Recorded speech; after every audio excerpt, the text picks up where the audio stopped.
మనందరి పాపముల నిమిత్తమై తన అమూల్యమైనటువంటి రక్తమును చిందించి మనందరికీ పాప క్షమాపణ దయచేసిన యేసుక్రీస్తు పరిశుద్ధ నామమున ఈ ఉదయకాల శుభములు మీకు తెలియజేస్తున్నాను. ఇది నా దేవుని యొక్క వాక్య ధ్యానము. యేసుక్రీస్తు ప్రభువునకు కలిగినటువంటి మరొక పేరు మార్గము. యోహాను సువార్త 14వ అధ్యాయం 6వ వచనం చూస్తే, నేనే మార్గమును అని అంటారు ప్రభు. ఆయన దేనికి మార్గమై ఉన్నారు, ఎక్కడికి వెళ్ళడానికి మార్గమై ఉన్నారు అని ఆలోచన చేస్తే, నా ద్వారానే తప్ప ఎవడునూ తండ్రి యొద్దకు రాడు అని అంటారు. అవును ప్రియులారా, దేవుడు మనకు కొరకు ఒక శ్రేష్టమైనటువంటి మార్గాన్ని ఏర్పరిచారు. ఆది కాండములో గనక గమనించినట్లయితే సమస్త మానవాళి కూడా దేవుని యొక్క మార్గాన్ని విడిచిపెట్టి ఆ మార్గాన్ని చెరిపి వేసుకొని తనకిష్టమైనటువంటి త్రోవల్లో నడిచినట్లుగా వాక్యం సెలవిస్తుంది. అవును ప్రియులారా, దేవుడు ఏర్పాటు చేసినటువంటి మార్గము పరిశుద్ధమైనది, రక్షణకరమైనది, నిత్య జీవానికి నడిపించేటువంటి మార్గము ప్రియులారా.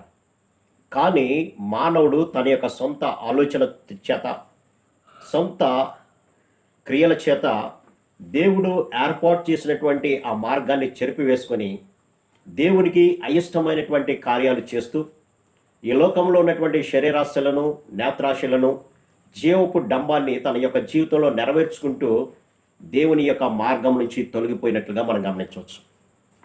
అయితే సామెతల గ్రంథంలో మనం ఆలోచన చేసినప్పుడు ఒకని మార్గము వానికి సరైనదిగా కనపడుతుంది, కానీ తుదకు అది మరణానికి దారితీస్తుంది అని వాక్యం సెలవిస్తుంది. కాబట్టి మానవుడు తన సొంత ఆలోచన చేత ఏర్పరచుకున్నటువంటి మార్గము నిత్యమైనటువంటి నరకానికి తీసుకువెళ్ళేటువంటి మార్గముగా ఉంటుంది ప్రియులారా. ఆ యొక్క మార్గాన్ని తప్పించడానికి ఏ అతిక్రమం వల్లైతే పాపము మానవుల్లోనికి ప్రవేశించిందో, ఏ పాపం వల్లైతే మానవుడు నిత్యమైనటువంటి నరకానికి, వేదన కలిగినటువంటి ప్రదేశానికి వెళుతున్నాడో, ఆ ప్రదేశాన్ని తీసివేయడానికి, ఆ మార్గాన్ని తీసివేసి రక్షణకరమైన నిత్య జీవానికి దారితీసేటువంటి మార్గానికి, పాప క్షమాపణ కలిగించేటువంటి మార్గంలోనికి తీసుకువెళ్లాలనే యేసుక్రీస్తు ప్రభు మానవావతారిగా ఈ లోకానికి వచ్చాడు. వచ్చి ఈ లోకంలో జీవిస్తూ అంటున్నటువంటి మాట, నేనే మార్గమును, నా ద్వారానే తప్ప ఎవడునో తండ్రి యొద్దకు రాలేడు అని అంటాడు. కాబట్టి తండ్రి యొద్దకు వెళ్ళాలి అని అంటే, అనగా నిత్య జీవాన్ని పొందుకోవాలంటే, సమాధానకరమైన, సంతోషకరమైన ప్రాంతంలో మనము కూడా నివసించాలి అని అంటే ఒకే ఒక మార్గము ప్రభు అయినటువంటి యేసుక్రీస్తు మార్గమే.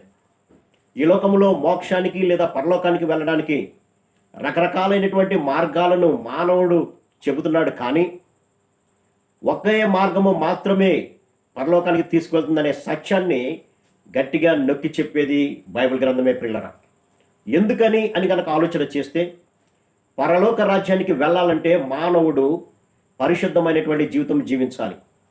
పరలోకంలో అపరిశుద్ధత కానీ, అపవిత్రత కానీ ఉండకూడనటువంటి స్థితి, లేదంటే ఉండకూడనటువంటి ప్రదేశం అది. మరి పాపి అయినటువంటి మానవుడు పరిశుద్ధమైనటువంటి స్థలాల్లో నివసించాలంటే మానవుడు కూడా పరిశుద్ధమైనటువంటి జీవితం జీవించాలి. ఈ లోకంలో ఏ మానవుడు కూడా తన యొక్క సొంత ఆలోచన చేత కానీ, సొంత క్రియల చేత కానీ పరిశుద్ధమైనటువంటి జీవితం జీవించలేడు ప్రియులారా. అందుకనే ప్రభు అయినటువంటి యేసుక్రీస్తు ప్రతి పాపాన్ని కూడా తీసివేయడానికే ఆయన కల్వరి శిలువలో తన యొక్క రక్తాన్ని కార్చారు. రక్తము చిందించకుండా పాప క్షమాపణ జరగదు. రక్తము చిందించకుండా మానవుడు పవిత్రుడు కాలేడు. రక్తము చిందించకుండా మానవుని యొక్క జీవితము పరిశుద్ధమయం కాలేదు అని సమస్త గ్రంథాలు కూడా సెలవిస్తున్నాయి. మరి ఆ రక్తము ఎటువంటిదై ఉండాలంటే పరిశుద్ధమైనటువంటిది, నిర్దోషమైనటువంటిది, నిష్కలంకమైనటువంటి రక్తము మాత్రమే మానవుని పరిశుద్ధపరుస్తుంది.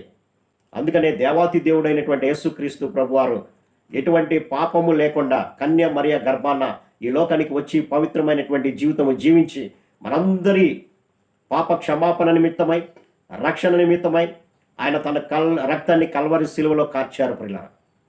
ఆ రక్తమునందు విశ్వాసం ఉంచి, ఈ పరిశుద్ధమైనటువంటి రక్తమే నా ప్రతి పాపాన్ని తీసివేస్తుందని నమ్మి ఆయన చెంతకు చేరి వారి యొక్క అతిక్రమాలన్నీ కూడా ఒప్పుకొని విడిచిపెడతారో వారందరూ కూడా పరిశుద్ధపరచబడతారు ప్రియులారా. అటువంటి వారికి దేవుని యొక్క రాజ్యంలో స్థానం ఉంటుంది. అటువంటి వారు మాత్రమే దేవుని యొక్క సన్నిధిలో నిలవబడగలుగుతారు ప్రియులారా. కాబట్టి అటువంటి నిలవగలిగేటువంటి స్థితికి రావాలంటే ఆ మార్గాన్ని మనకు దయచేసినటువంటి యేసుక్రీస్తునందు విశ్వాసం ఉంచాలి ప్రియులారా. ఆయన అంటున్నాడు, నేనే మార్గాన్ని, నా తప్ప వేరేక మార్గము పరలోకానికి తీసుకువెళ్ళేటువంటి మార్గము లేదు అని అంటున్నారు యేసుక్రీస్తు ప్రభువారు. కాబట్టి ఆయన యందు విశ్వాసం ఉంచుదాం. తద్వారా ఆయన ఇచ్చేటువంటి పరిశుద్ధమైనటువంటి మార్గంలో ఆయన ఇచ్చేటువంటి పాప క్షమాపణ, రక్షణ పొందుకొని పరిశుద్ధమైనటువంటి మార్గంలో నడుద్దాం. అట్టి కృపా పరిశుద్ధాత్మ దేవుడు మనందరికి దయచేయను గాక. ఆమేన్. ప్రార్థన. సర్వశక్తుడా, ప్రేమ గల మా తండ్రి, మా ప్రతి పాపాన్ని నాయన పవిత్రపరిచి పరలోకానికి తీసుకువెళ్ళేటువంటి ఏకైక మార్గం యేసుక్రీస్తు మాత్రమే, ఆయన రక్తము మాత్రమే అనేటువంటి విశ్వాసాన్ని మేము కలిగి ఉండి మీ సన్నిధికి చేరి మీ రక్తంలో మా ప్రతి పాపము కడుక్కొని మీ రాజ్యంలో నాయన మీ మార్గం ద్వారా నడిచే భాగ్యాన్ని దయచేయమని యేసు నామమున అడిగి వేడుకొంచున్నాం తండ్రి. ఆమేన్.